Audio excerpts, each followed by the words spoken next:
Welcome to the Build on Beauty podcast, where beauty is born skin deep. Now, here's your host, author, speaker, entrepreneur, Cornell Jermaine. Thank you so much for joining us today. I have a special guest here, and I am so excited to talk to her. Her testimony is amazing, and she is working every day to transform lives from the inside out.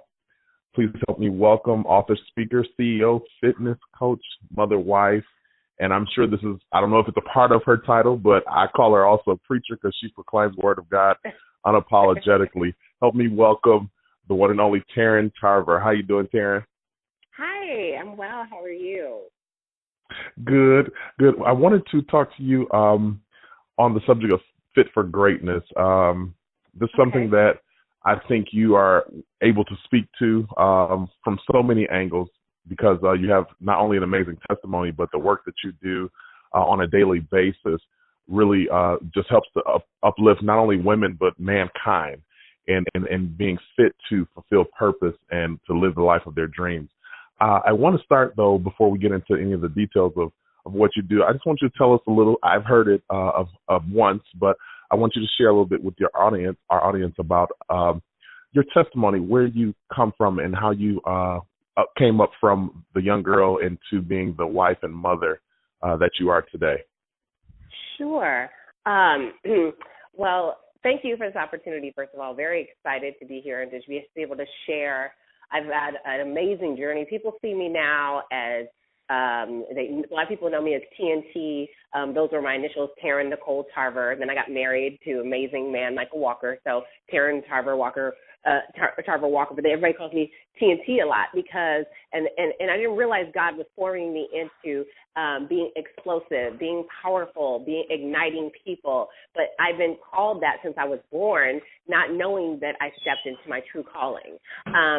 This journey has been quite amazing. My father and mother lived in the East Coast when I was born. My father played for the New England Patriots, and he also played for the Eagles as well. And so I have a very athletic family. The Tarver lineage is all about athleticism. And I'm the only girl of 5 brothers, and we are all athletes. And I still have a brother that's competing in the NBA, but I'm the girl of the family, the only girl.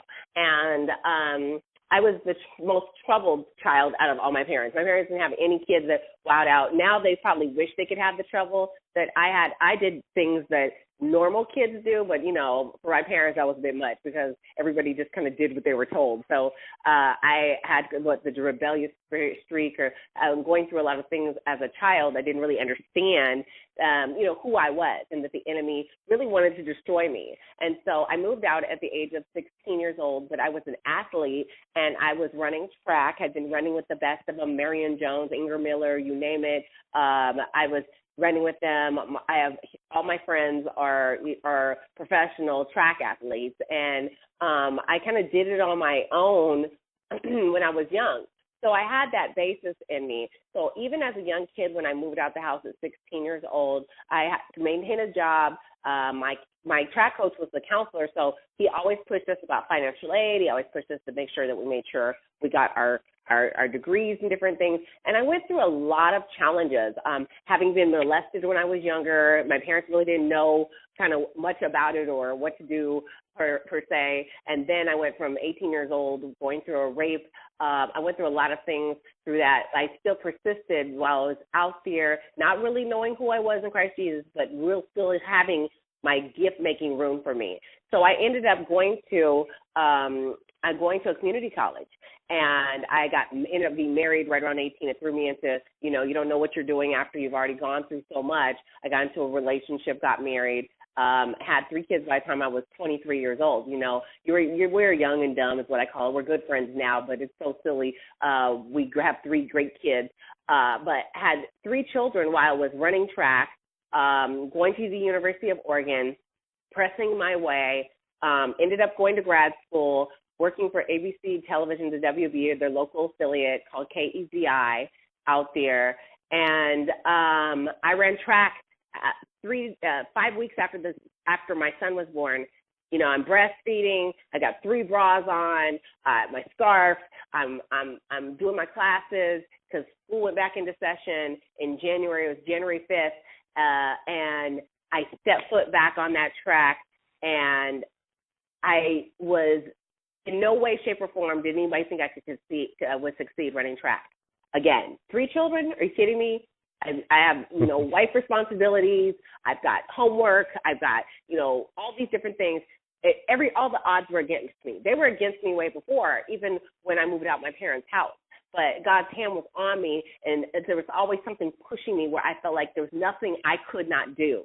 So I think it was that dunamis, that's the Greek word for power, and Strong's number 1411. That dunamis, miracle working power and ability of God was pushing me into my destiny. And so with all of that said, I got my master's degree. It's really kind of funny because hindsight, looking back, those 3 kids, I have 5 children now, but the 3 kids are so successful.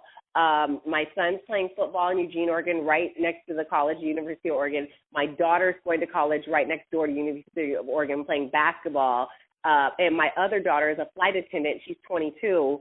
I'm over 40, and I have the ability to still look like I'm 20 now. It is pretty amazing because God has really preserved me. But so going through so many things, thinking that I'd really put the past behind me then, but I hadn't really dealt with my inner demons, my inner hurts and pains. So I was still kind of reckless at 25 years old. Marriage fell apart. I was a former Miss Oregon in that year of 25, Mrs. Oregon, U.S., not USA, but I did Miss Oregon, had the international, and everything fell apart at 25. And I call it addition by subtraction. Let me know if you want to jump in, Cornell, anywhere here, but addition by subtraction. I'm enjoying it. Keep going. Okay, great. As soon as I was crowned Mrs. Oregon, the whole marriage totally fell apart, and now I'm like representing married women, and everything is like literally the week that I was crowned, just found out about some silly things and was like, oh my goodness. So everything started crumbling. It needed to happen. I never dealt with my molestation, never dealt with my rape, never dealt with my own inner rebellion, never dealt with my own recklessness or personal drive that I might have had to make me feel fulfilled as a person, but never dealt with the real issues of me. I was a good mom by taking care of my kids. They're very clean, but everything had to be perfect. So I wasn't really, in realistic expectations. So I really had been to church my whole life thinking I really knew God, but I really did not truly know God. And I was in a state of kind of a depression then, because everything was falling apart. But I always say, when you hit rock bottom, there's nowhere to go up but up.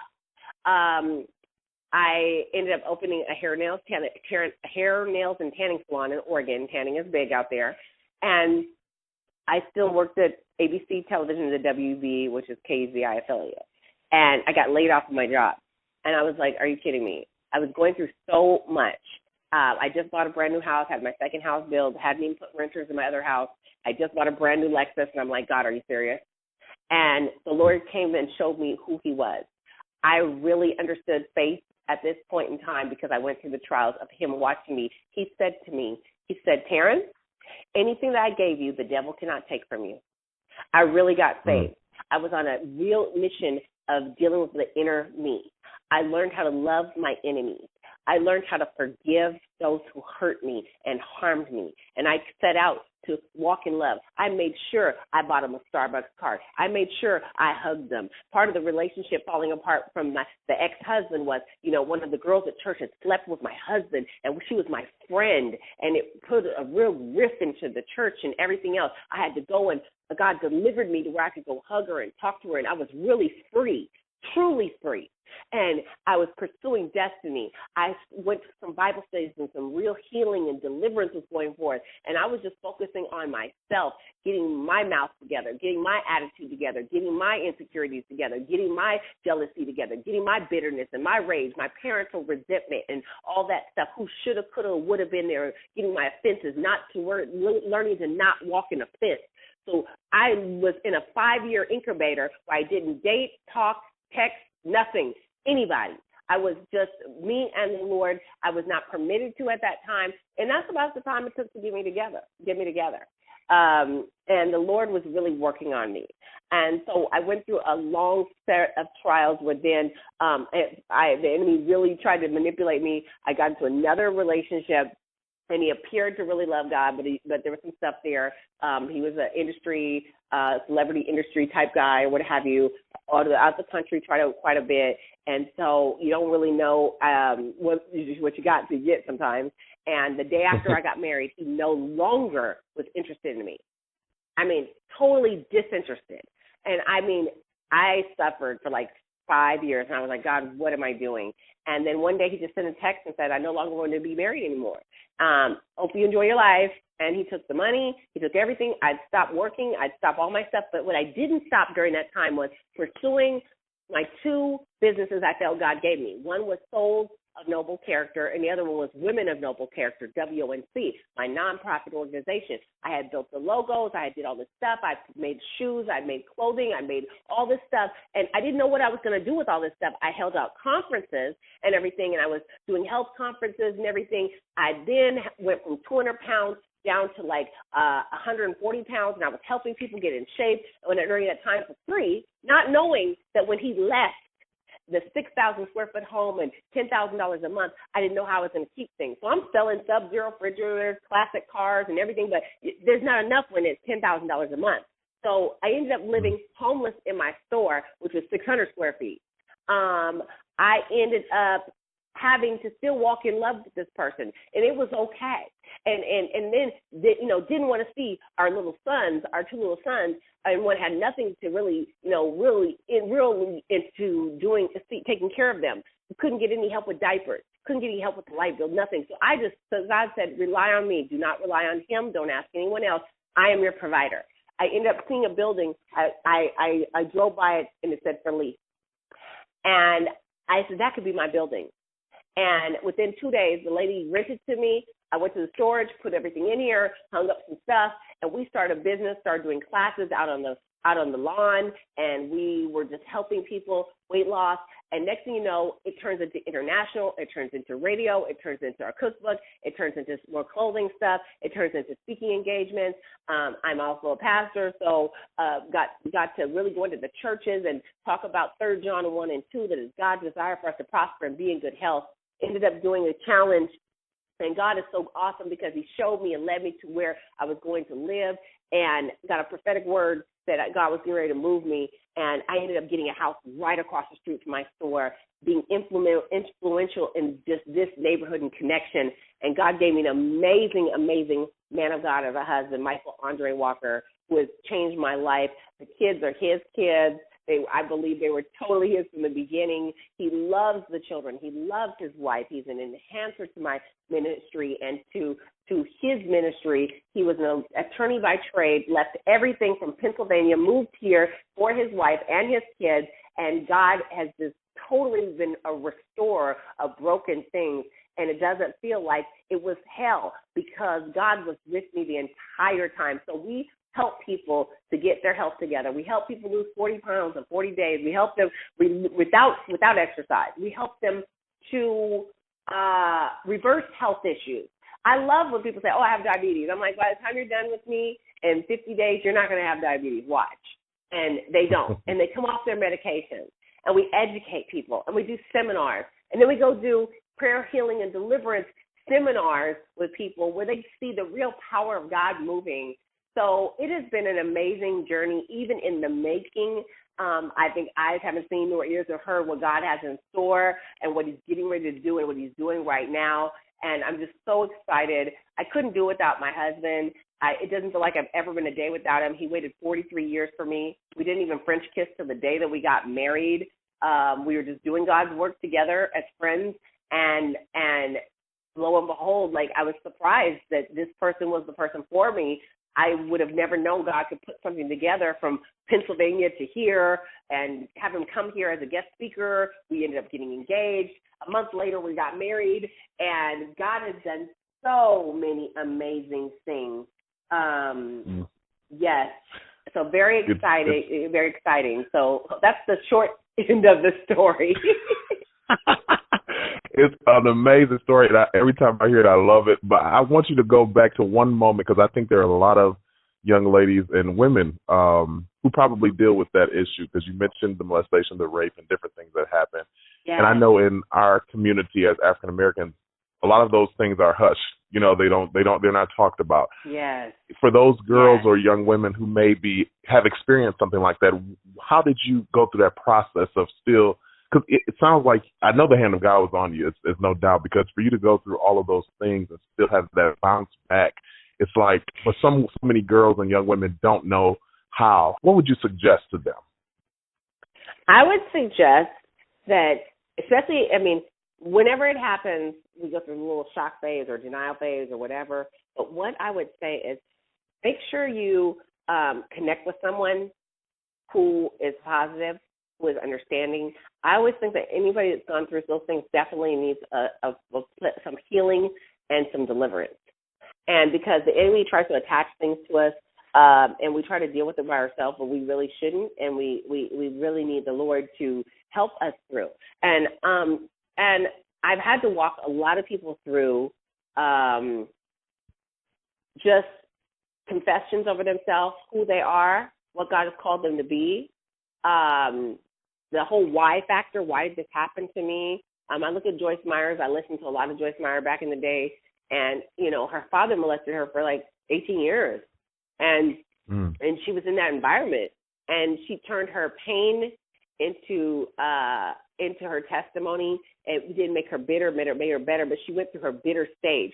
And some of the stages are okay to go through, but however, know that by his stripes you are healed. And I always encourage people that Isaiah 53, verse 4 and 5, in the Amplified Bible, he bore your pain. So I say, God, take this pain of this. He bore your hurt. God, I'm giving you this hurt. And people say, oh, cast your cares on him, but they don't tell you, throw it on him. I say, God, you bore it. I'm not designed to carry this hurt, this pain, this sorrow, this suffering. The chastisement needing to obtain my peace was upon you. So I loose my peace. I loose my healing. And by your stripes, I'm healed. I started laying hands on myself for first deliverance. And I started calling out everything God showed me. The rage, the anger of it, the bitterness, the resentment, the revenge part. And I started saying, I choose to forgive you. I started saying, I choose to release you. I started saying, I am healed. I am the righteousness. I am successful. I am loving. I am caring. I am not walking in fear. I am walking in love. I had to do proclamations.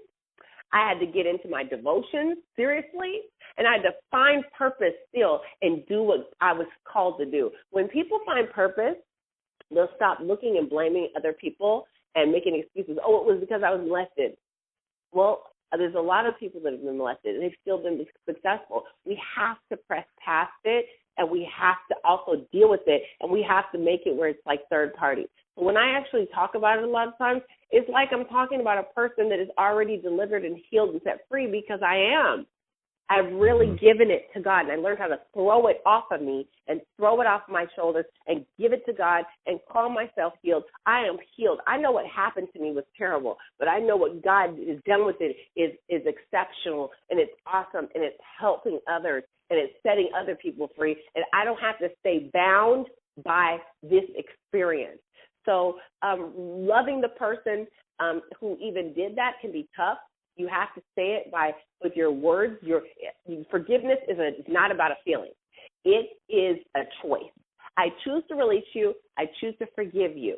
And sometimes you get to confront them. And this is a great word I learned at a deliverance molestation healing workshop that I think Beverly Bam Crawford had one time. She said, don't expect your oppressor to say that they're sorry and admit that they did was wrong. Joyce Meyer said it took her dad 35 years after she confronted him to even say that he did anything wrong. They may not ever say. They may say, oh, you wanted it, or you wore skimpy clothes, or you led me on, or you did this thing, or they'll say things nasty, because that's what the enemy does. You have to, even if you ever get that opportunity. I had one girl write a letter to her oppressor.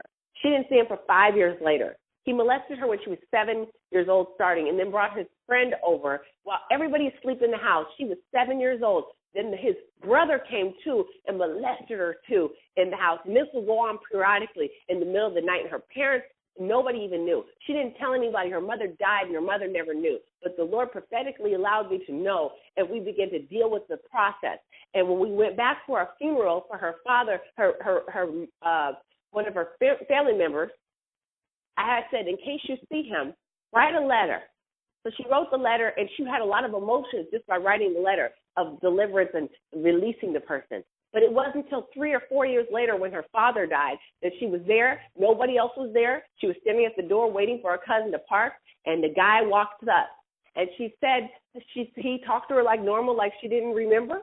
And she said to him, I remember what you did to me. I want you to know that I forgive you. He cried. He cried. It doesn't always happen like that. She prayed for him, and she released it, and her healing had begun. But it began a couple of years ago when we started the letters, when I started saying you got to pray for him, when I started saying you got to release this person, when I started saying that it'll come. And so she's been able to move on with her life. For 40 years, she was never able to have a relationship because she wouldn't let anybody get close to her. She's been able to now form relationships and get healing. So you have to release the person so it doesn't make you bitter, doesn't make you hard, doesn't allow you not to relate, or vice versa. You're going out sleeping with everybody and giving yourself to everybody because the thing happened to you. You have to figure out it affects people differently. So you have to deal with however it's affecting you, but you have to forgive them, pray for them, release them. And until you can do that, the healing won't really begin. But once you do that, it will begin. And then pursue whatever God made you good at and go after that thing and make it exceptional and turn around and help the next person. That is beautiful. And all of what you said is significant, but something that really just jolted my spirit was when you talked about finding that purpose, and God was just talking to me like the purpose, pursuing purpose. Because I think now, especially in the kingdom, it's so cliche, purpose, but people really don't know what that means. And he was just showing me how purpose really gives perspective to all of the pain and misery that you've gone through in life. You know what I'm saying? It helps you to put perspective to it. And now your focus is walking in purpose, and that's whatever specifically he's called you to do. But that pain and misery that you went through helps to give definition and give anointing and power and effectiveness to that purpose. It's like, wow, it's amazing. Your testimony, your story has blessed me, and I know it's blessing so many other people.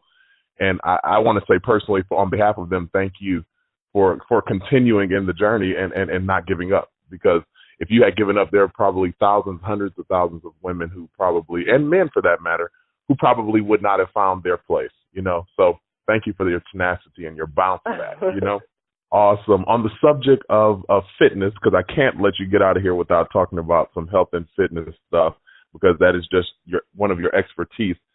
Give me your insight on the importance of health and fitness as it pertains to pursuing your purpose or greatness in your life.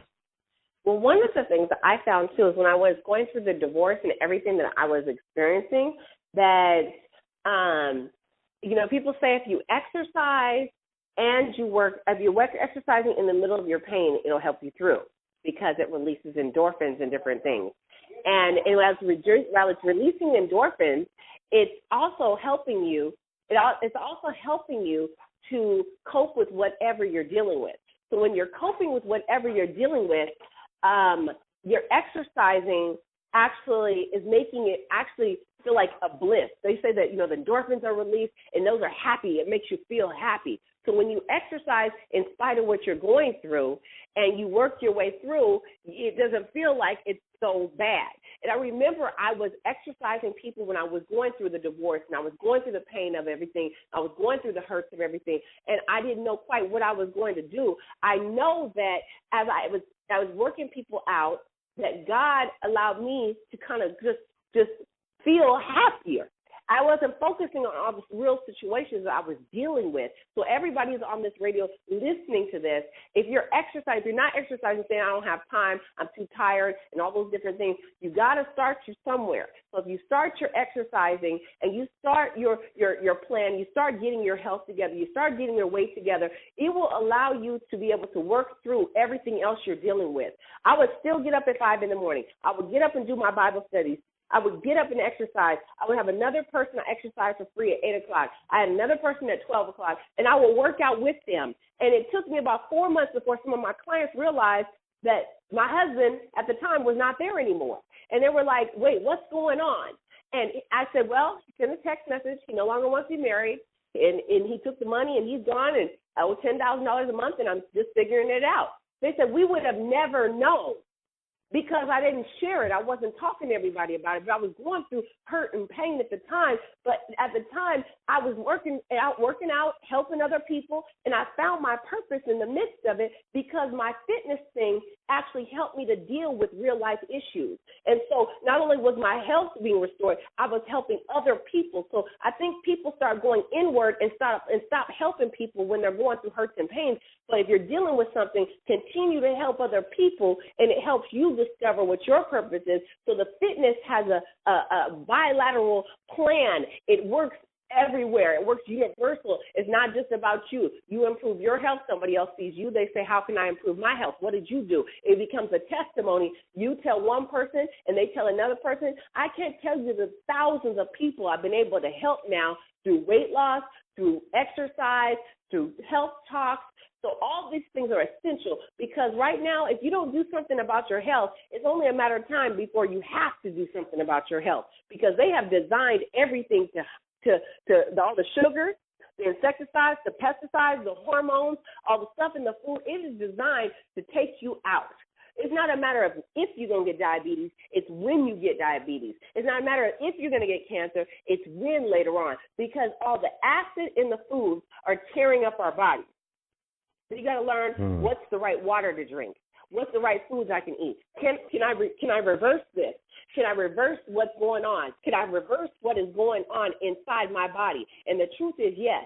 It takes 51 days to reverse health issues. You can flush that out with some exercise, but it's really 70% food, 30% exercise. And then your water plays a huge part in that. So I always promote the Kangen alkaline water because people have to understand alkaline in your body will help to flush the acid out your body, which helps your body to improve itself. So if you can start now, look at Ernestine Shepherd. She was 55 years old when she started, and she's the world's oldest bodybuilder. Amazing African-American woman, 80 years old, looks like she's not a day over 50, 40-something. She looks fabulous. She runs like 5 miles a day. She's inspiring people. She didn't start this. She was 55 years old.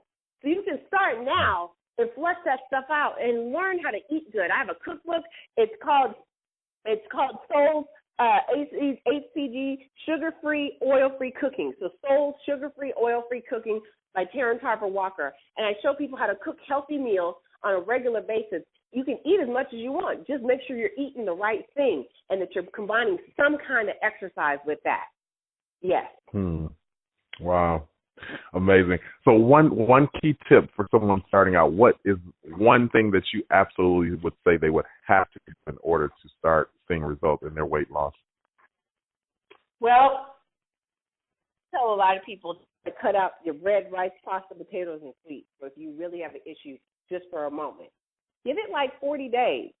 40 in the Bible always represented some type of trial or you getting through something and being prepared. Jesus was in the wilderness for 40 days and 40 nights, and he came out, and he was able to withstand the enemy. So if you can withhold something from yourself, it's a fast. It's a fasted lifestyle. I'm saying no to this for this season, for this amount of time, or do it every 6 days, and on the seventh day you reward yourself. You got to start somewhere.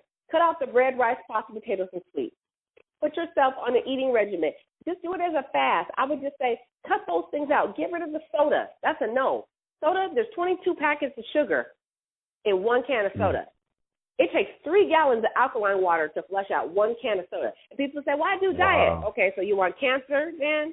The aspartame and stuff, or do you want diabetes? Which one do you want? You can't do it. It's all acidic. Everybody has cancer cells in their body. And when everybody has cancerous cells in your body is constantly fighting to create a pH balance within your system. When your body pH hits your 6.0, it becomes extremely acidic. And when it becomes extremely acidic at 6.0, it begins to harvest tumors. They knew in 1931 with Dr. Otto Warburg, he discovered two things. In 1931, he won the Nobel Peace Prize for this. He discovered what cancer was and how to prevent cancer. And he said cancer cannot live and grow in an alkaline-rich environment above 6.0. That's why I say drink alkaline water, because then if you're drinking 8.5, 9.0, 9.5 alkaline water, that pH in your body is going to offset a bunch of that junk that's in your system. And you don't even just want to, I help people get the machines in their home all the time because just drinking it and picking it up is losing so much of its property. You want to have it at home so that it has the higher oxygen reduction potential to get into your system to reverse all that stuff to allow your body to improve its health on its own. So they can do those things. You can get that water for free. You can find somebody, the company encourages people to give them the water for free. They'll try it, but you can't live without it. You always end up getting a machine. I don't care how waitresses to get a machine because they need the water in their system. So you got to drink water. Most illnesses is just the fact that you haven't been drinking any water and your body is dehydrated and that it's thirsty and it just needs to be fed. Most illnesses are forming because too much acidity and free radical damage or you need some hydration. Hydration. Wow. Yes. A lot of great information. I've taken a lot that I'm going to personally implement, and I'm just amazed because this whole thing with acidity and alkaline is really, it sounded like a fad, but now you're bringing clarity to actually what it is, and why it works for your health and overall wellness. So I am actually absolutely feel better informed on that. So I'm going to be implementing that into my life as well. Well, just before we get out of here, you have so much going on, and mother, wife, business owner, pastor. Just share with our women how you balance it all. Just give them some tips on how to balance all of the many hats when you have all that going on. Balancing. My husband is the king of, he wants everything in, the lawyer aspect of him wants everything written down in our phone. So he knows what I'm doing. I know what he's doing. He sets alarms for everything, and I thank God for him because I will forget sometimes. But for me, I start in the morning. And when I start in the morning, I'll deal with myself early in the morning. And when I deal with me early in the morning, I get up at 4 in the morning, and I'll do my Bible study, and I also will do, my fitness stuff early in the morning. That's kind of just me time. Before anybody else gets up in the house, let me take care of this, let me take care of that. I also have the kids' clothes set out on the weekends. I have a Monday, Tuesday, Wednesday, Thursday, Friday thing that's hanging in their closet, and their clothes are set out on the weekend because I can't be doing clothes and folding and all this extra stuff during the week. That's not going to work for me. So I do my meal planning on Sunday or Monday.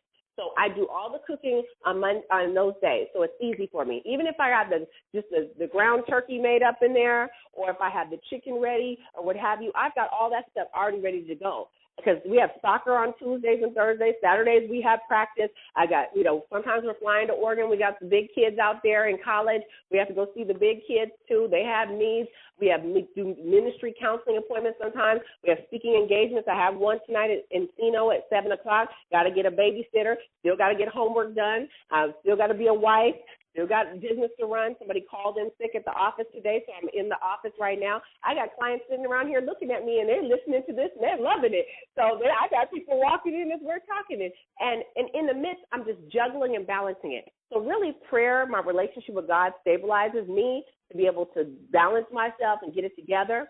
I have built, and a lot of people don't have this, I don't have a lot of family here, but the resources of the people that love me, sometimes it's been the clients of the people I've helped. They're the ones who love me and have helped me and supported me in the midst. And sometimes they're the babysitter I end up having. Sometimes they're the one that picks up the kids at 6 in the morning when we have somewhere to be. And it's amazing because God will build community within you. So being my husband, I could not do anything without him. He is always like the stabilizing, rational force, like slow down, babe. He'll pull everything in perspective. So we write the vision, we make it plain, we post it up, we pray over everything, we ask God for direction, we reevaluate and say we're doing too much at times, and we also take like a couple days out of every month and we'll just go chill. Like we have to. It might be a Saturday after a game and then a Sunday, but we'll just disappear because we have to get revitalized. So we have to make sure you're taking that seventh day of rest and you're not letting everything pull you in too many different directions. So it's a lot of planning, a lot of executing. I don't go to bed with dishes in my sink. I'm one of those people that laundry gets done every single day. I clean up multiple times throughout the day, but it works better for me that way and my husband. Great. So plan, organize, execute, and pray always. Write the vision, Habakkuk 2 and 4. Make it plain. Post it up for all to see. Know it, tarry, wait for it. It will surely come to pass. And also Proverbs 16 and 2, it tells you to commit your plans to the Lord and they shall succeed. So you got to put all the plans before him. 3 John 1 and 2 is God's desire for me to prosper and be in good health, even as my soul prospers. That's my commission in life. I'm supposed to be doing that, helping people to prosper, helping people to be in good health, mentally, spiritually, physically, financially. And so if it's kind of trying to steer me off one of those goals, then I need to cut it loose because it's taking me in another direction. So I have to make sure everything is a part of my core values. It's integrous, it's classy, it's kind and patient and loving with the Holy Spirit, and it's not bringing strife. I have to make sure that it's something that's going along with my purpose and my goal. I can't take on 10 different things that's pulling me in 10 different directions. Everything I do has to go along with that 3 John 1 and 2 for this family. And it's the same thing with my husband. When he came along, he already was into health and fitness. He had already been excited about those things. I saw it in his pictures when I first saw him. I said, oh, this is, he's healthy. He's nice looking. Oh, this is good. He loves Jesus. He loves the children. He's a leader. He's organized. He's this. When he came in, everything just went real warp speed. We were like a juggernaut. We came together. It was an unstoppable force because we worked so well together because we were already in 3 John 1, 2. And so together we're able to balance each other and do it in the same manner. We just pull anything that's steering us in another direction, we have to say no. So people have to learn to say no to certain things. You want to please everybody, but you just can't please everybody. Amen to that. Yeah. Well, Taryn, I appreciate you. I know. Amen. Learn. You have to. Well, I appreciate you hanging out with me today, and we will be talking further on and continue to do the work that you got going on and press on. You are doing amazing. You and your husband are doing amazing, great work. So don't come down. You guys are doing great. Well, thank you so much for tuning in today. This has been the Build on Beauty podcast, where beauty is born skin deep. I'm your host, Cornell Jermaine. Until next time, let your soul be made whole. Take care. Thank you for listening to the Build on Beauty podcast. For more information about our host, please visit CornellJermaine.com.